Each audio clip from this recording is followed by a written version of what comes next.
ভারত পাকিস্তানের মধ্যে লেগে গেছে নতুন সংঘর্ষ। এরই মাঝে আমাদের হাতে এসেছে সবথেকে গুরুত্বপূর্ণ তাজা আপডেট সংবাদ। প্রথমেই জানাবো, উত্তরপ্রদেশে মসজিদ মাদ্রাসা টার্গেট করে উচ্ছেদ চালাচ্ছে নরেন্দ্র মোদী। ভারত নেপাল সীমান্ত সংলগ্ন বিভিন্ন এলাকায় মাদ্রাসা ও মসজিদ মুসলিমদের স্থাপনাকে গুড়িয়ে দিচ্ছে নরেন্দ্র মোদী সরকার। রাজ্য সরকার দাবি করে সরকারি জমিতে তৈরি এসব মসজিদ মাদ্রাসায় ধর্মীয় জঙ্গি তৈরি করা হচ্ছে এবং তাদের এই প্রতিষ্ঠানের কোনো কাগজপত্র নেই। এছাড়াও ওই এলাকায় ওই মসজিদ মাদ্রাসায় নাকি জাল টাকা তৈরি করা হয়, এই অভিযোগ করেছে তারা। তবে মাদ্রাসার পরিচালকরা জানিয়েছেন এই অভিযোগ ভিত্তিহীন। এরপর জানাবো, যুদ্ধবিরতির মধ্যেই এবার ভারতীয় সীমান্তিরক্ষীর গুলিতে পাকিস্তানি নিহত। দুই চিরবৈরী ভারত ও পাকিস্তানের মধ্যে যুদ্ধবিরতির মাত্র 2 সপ্তাহ পর সীমান্তে ফের রক্তক্ষয়ী সংঘর্ষের ঘটনা ঘটেছে। ভারতে অনুপ্রবেশের চেষ্টায় অভিযোগে পাকিস্তানি এক নাগরিককে গুলি চালিয়ে হত্যা করেছে ভারতের সীমান্তিরক্ষী বাহিনী বিএসএফ, খবর এএফপি। এবারে জানাবো, ভারতের পানি বন্ধের প্রতিক্রিয়ায় পাকিস্তানের জোর প্রস্তুতি। ভারতের পক্ষ থেকে ইন্দাস পানি চুক্তি স্থগিত করার পর পাকিস্তান দ্রুততম সময়ের মধ্যে দেশের জলবিদ্যুৎ প্রকল্পগুলো সম্পন্ন করার ঘোষণা দেয়। আজ পাকিস্তানের ফেডারেল পরিকল্পনা মন্ত্রী আহসান ইকবাল জানান, ভারতের পানি আগ্রাসন ঠেকাতে এবং দীর্ঘমেয়াদে পানি নিরাপত্তা নিশ্চিত করতে ডায়ামার, ভাষা ড্যাম সহ সব হাইড্রো প্রকল্পের কাজ অগ্রাধিকারের ভিত্তিতে শেষ করা হবে। এবারে জানাবো, প্রধান উপদেষ্টার সঙ্গে সাক্ষাৎ শেষে যে প্রতিক্রিয়া জানালো জামাত। দেশ ভালো থাকলে আমরা সবাই ভালো থাকবো বলে মন্তব্য করেছে বাংলাদেশ জামাত ইসলামের আমির ডাক্তার শফিকুর রহমান। আজ রাতে প্রধান উপদেষ্টা ডক্টর মোহাম্মদ ইউনূসের সঙ্গে সাক্ষাৎ শেষে তিনি এসব কথা বলেন। সাক্ষাতের সময় জামাতের 2 সদস্যের প্রতিনিধি দল উপস্থিত ছিল। তারা হলেন জামাতের আমির এবং নায়েবে আমির সৈয়দ আবদুল্লাহ মোহাম্মদ তাহের। এর আগে বিএনপির 4 সদস্যের একটি প্রতিনিধি দল প্রধান উপদেষ্টার সঙ্গে সাক্ষাৎ করে। এবং সর্বশেষ জানাবো, বিতর্কিত সাংবাদিক মুন্নী শাহর 18 কোটি টাকা জব্দ। বিতর্কিত সাংবাদিক মুন্নী শাহ ও স্বার্থ সংশ্লিষ্ট ব্যক্তি প্রতিষ্ঠানের 35টি ব্যাংক হিসাবের মোট 18 কোটি টাকা ফ্রিজ করেছে সিআইডি। এতে স্থিতি রয়েছে মোট 18,53,739 টাকা। প্রিয় দর্শক, এতক্ষণ শুনছিলেন সংবাদ শিরোনাম, এবারে বিস্তারিত। তবে তার আগে বন্ধুরা, অনুরোধ থাকবে এই সংবাদটিতে একটি লাইক দিন। এই চ্যানেলে আপনি নতুন হয়ে থাকলে আমাদের সংবাদটি দেখতে দেখতে চ্যানেলটি সাবস্ক্রাইব করে রাখুন। কমেন্ট করে বন্ধুরা আপনার মূল্যবান মতামত জানিয়ে দিন আপনি বিশ্বের কোন দেশ থেকে বা বাংলাদেশের কোন স্থান থেকে আমাদের সংবাদটি দেখছেন এবং শুনছেন। আর বন্ধুরা, ভারত পাকিস্তান যুদ্ধে আপনি কোন দেশকে সমর্থন করেন কমেন্ট করে জানিয়ে দিন। এবারে বিস্তারিত। উত্তরপ্রদেশে মসজিদ মাদ্রাসা টার্গেট করে উচ্ছেদ অভিযান চালাচ্ছে ভারতের হিন্দুত্ববাদীরা।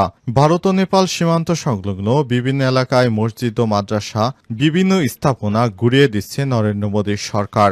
অভিযান চালাচ্ছে উত্তরপ্রদেশে।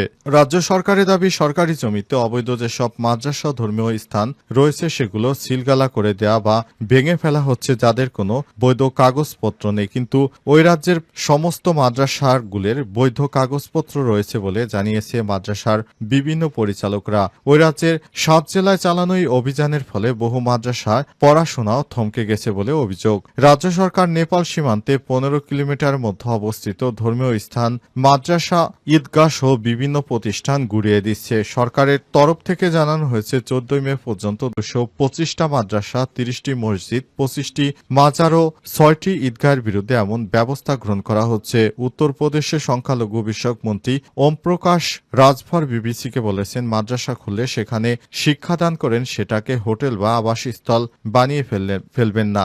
যেখানে বিদেশিরা এসে বাস করলে আশঙ্কা তো সৃষ্টি হবে। শিক্ষাদানের পরিবর্তে সেখানে অন্য কোনো কাজ হলে তার তদন্ত করা হবে। তদন্তে দোষী প্রমাণিত হলে ব্যবস্থাও নেওয়া হবে। যারা নিরপরাধ তারা সেখানে শুধু শিক্ষকতা করছেন, তারা নির্ভয়ে কাজ করতে পারবেন।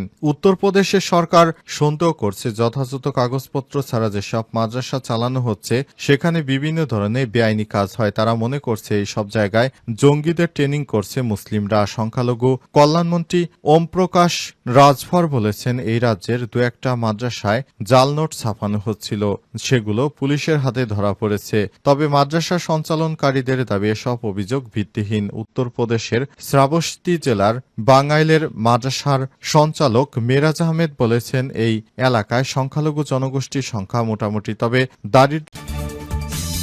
যুদ্ধবিরতির মধ্যেই ভারতীয় সীমান্তিরক্ষীর গুলিতে পাকিস্তানি নিহত। দুই চিরবৈরী প্রতিবেশী ভারত ও পাকিস্তানের মধ্যে যুদ্ধবিরতির মাত্র 2 সপ্তাহ পর সীমান্তে ফের রক্তক্ষয়ীর ঘটনা ঘটেছে। আন্তর্জাতিক সীমান্ত অতিক্রম করে ভারতে অনুপ্রবেশের চেষ্টার অভিযোগে পাকিস্তানি এক নাগরিককে গুলি চালিয়ে হত্যা করেছে ভারতের সীমান্তিরক্ষী বাহিনী বিএসএফ। খবর এএপি। বিএসএফ এর প্রকাশিত এক বিবৃতিতে বলা হয়েছে, স্থানীয় সময় সন্ধ্যায় ভারতের গুজরাটের রাজ্যে বানাসকাঠা জেলার সীমান্ত এলাকায় এক সন্দেহভাজন ব্যক্তিকে কাঁটাতারের দিকে এগিয়ে যেতে দেখে গুলি করে ভারতীয় সীমান্তরক্ষীরা। দায়িত্বরত বিএসএফ এর সদস্যরা তাকে বারবার সতর্ক করছে বলে অভিযোগ করে, কিন্তু নির্দেশনা উপেক্ষা করে তিনি ভারতের ভূখণ্ডে ঢুকে পড়ার চেষ্টা করেন। এজন্য সরাসরি গুলি চালাতে বাধ্য হয় বিএসএফ এর সদস্যরা। ঘটনাস্থলে ওই ব্যক্তি মারা গেছেন বলে জানিয়েছে বিএসএফ এর সদস্যরা। এই ঘটনার পরই পুরো এলাকায় চাঞ্চল্যের সৃষ্টি হয়েছে এবং পুরো এলাকায় আতঙ্ক বিরাজ করছে। একটি যুদ্ধ পরিস্থিতির মধ্যে হঠাৎ করে ওই এলাকায় আবার সাধারণ জনগণকে উদ্দেশ্য করে এই ধরনের হামলা কোনোভাবেই কাম্য নয়। এই হামলার ফলে নতুন করে আবার ভারত যুদ্ধের জন্য উস্কানি দিচ্ছে বলে মনে করা হচ্ছে। এই ঘটনার পর আবার দুই চিরবৈরী দেশের মধ্যে নতুন কোনো সংঘাত ঘটে কিনা সেটি এখন দেখার বিষয়। আশা করা হয় দুই দেশের মধ্যে শান্তিপূর্ণ অবস্থান থাকুক, কিন্তু তারপরও যদি দুই দেশের মধ্যে তাদের ভিতরে আবার নতুন করে কোনো ঝামেলা সৃষ্টি হয় সেটি অত্যন্ত দুঃখজনক ব্যাপার হবে। ভারতের পানি বন্ধের প্রতিক্রিয়ায় পাকিস্তানের জোর প্রস্তুতি। ভারতের পক্ষ থেকে ইন্দাস পানি চুক্তি স্থগিত করার পর পাকিস্তান দ্রুততম সময়ের মধ্যে দেশের জলবিদ্যুৎ প্রকল্পের নির্মাণগুলো সম্পন্ন করার ঘোষণা দিয়েছে। আজ পাকিস্তানের ফেডারেল পরিকল্পনা মন্ত্রী আহসান ইকবাল জানান, ভারতের পানি আগ্রাসন ঠেকাতে এবং দীর্ঘমেয়াদে পানি নিরাপত্তা নিশ্চিত করতে ডায়ামার, ভাষা ড্যাম সহ সব হাইড্রো প্রকল্পের কাজ অগ্রগতির ভিত্তিতে শেষ করা হবে। সম্প্রতি ভারতে অধিকৃত জম্মু কাশ্মীরের পেহেলগামে ভয়াবহ সন্ত্রাসী হামলার ঘটনায় ইসলামাবাদকে দায়ী করে ভারত সেই ঘটনার প্রতিক্রিয়ায় 1960 সালে ইন্দাস পানি চুক্তি স্থগিত রাখার সিদ্ধান্ত নেয় দিল্লি। যদিও পাকিস্তান এই হামলার সঙ্গে সম্পৃক্ততার কথা অস্বীকার করেছে, তবে দুই দেশের মধ্যেই যুদ্ধবিরতি চুক্তি হলে পানি চুক্তি এখনও পুনরায় কার্যকর হয়নি। মন্ত্রী আহসান ইকবাল আরও বলেছেন, ভারতের পানি আগ্রাসনের প্রেক্ষিতে আমরা দেশের সব জলসম্পদ প্রকল্প দ্রুত সম্পন্ন করার বিষয়ে প্রতিশ্রুতিবদ্ধ। পানি নিরাপত্তার প্রশ্নে কোনো ছাড় দেওয়া হবে না। তিনি আরও জানান, আসন্ন বাজেটে এই প্রকল্পগুলোর জন্য অগ্রাধিকারের ভিত্তিতে অর্থ বরাদ্দ দেওয়া হবে। ভারতের প্রধানমন্ত্রী নরেন্দ্র মোদী সম্প্রতি ঘোষণা দেন যে নদীর উপর ভারতের অধিকার রয়েছে, সেগুলো থেকে পাকিস্তানকে পানি দেওয়া হবে না। এর জবাবে পাকিস্তান আন্তঃবাহিনী জনসংযোগ পরিদপ্তর আইএসপিআর এর মহাপরিচালক লেফটেন্যান্ট জেনারেল আহমেদ শরীফ চৌধুরী জানান, এই ধরনের চিন্তা পাগলামি ছাড়া কিছুই নয়। প্রায় 24 কোটি মানুষের পানি বন্ধ করা বাস্তবিকভাবে অসম্ভব। আল জাজিরাকে এক সাক্ষাৎকারে তিনি বলেন, শুধুমাত্র উন্মাদ ব্যক্তি ভাবতে পারে যে ভারত পাকিস্তানের পানি পুরোপুরি বন্ধ করতে পারবে। আহসান ইকবাল আরও জানান, বাজেট বিলম্বিত হওয়ার কারণ হল প্রধানমন্ত্রীর বিদেশ সফরে রয়েছেন এবং ঈদের ছুটি চলছে। তিনি জোর দিয়ে বলেন, বিতর্কিত সাংবাদিক মুন্নি শাহর 18 কোটি টাকা জব্দ। বিতর্কিত সাংবাদিক মুন্নি শাহর স্বর্ণ ও স্বার্থ সংশ্লিষ্ট ব্যক্তি প্রতিষ্ঠানের 35টি ব্যাংক হিসাবে মোট 18 কোটি টাকা ফ্রিজ করেছে সিআইডি। এতে স্থিতি রয়েছে 18,16,53,739 টাকা। সিআইডির বিশেষ পুলিশ সুপার জসিমউদ্দিন খান আজ জানান, মুন্নি শাহ তার স্বামী কবির হোসেন কর্তৃক সাংবাদিকতা পেশাকে ব্যবহার করে বিধির বহির্ভূত প্রভাব খাটিয়ে প্রতারণা ও চাঁদাবাজির মাধ্যমে অর্থ উপার্জন করে অবৈধভাবে উপার্জিত অর্থ নিজ ও স্বার্থসংশ্লিষ্ট ব্যক্তি প্রতিষ্ঠানের নামে পরিচালিত ব্যাংক হিসাবের মাধ্যমে লেনদেন করে বলে সিআইডির কাছে অভিযোগ আছে। অভিযোগের ভিত্তিতে CID financial crime unit money laundering প্রতিরোধ বিধিমালা 2019 মোতাবেক সন্দেহভাজন ব্যক্তি ও তার স্বার্থসংশ্লিষ্ট ব্যক্তি ও প্রতিষ্ঠানের বিরুদ্ধে মানি লন্ডারিং অনুসন্ধান শুরু করে। প্রাথমিক অনুসন্ধানে ব্যাংক হিসাবগুলো লেনদেন সন্দেহভাজন মনে হলে সেগুলো অবরোধ করার আবেদন করা হয়।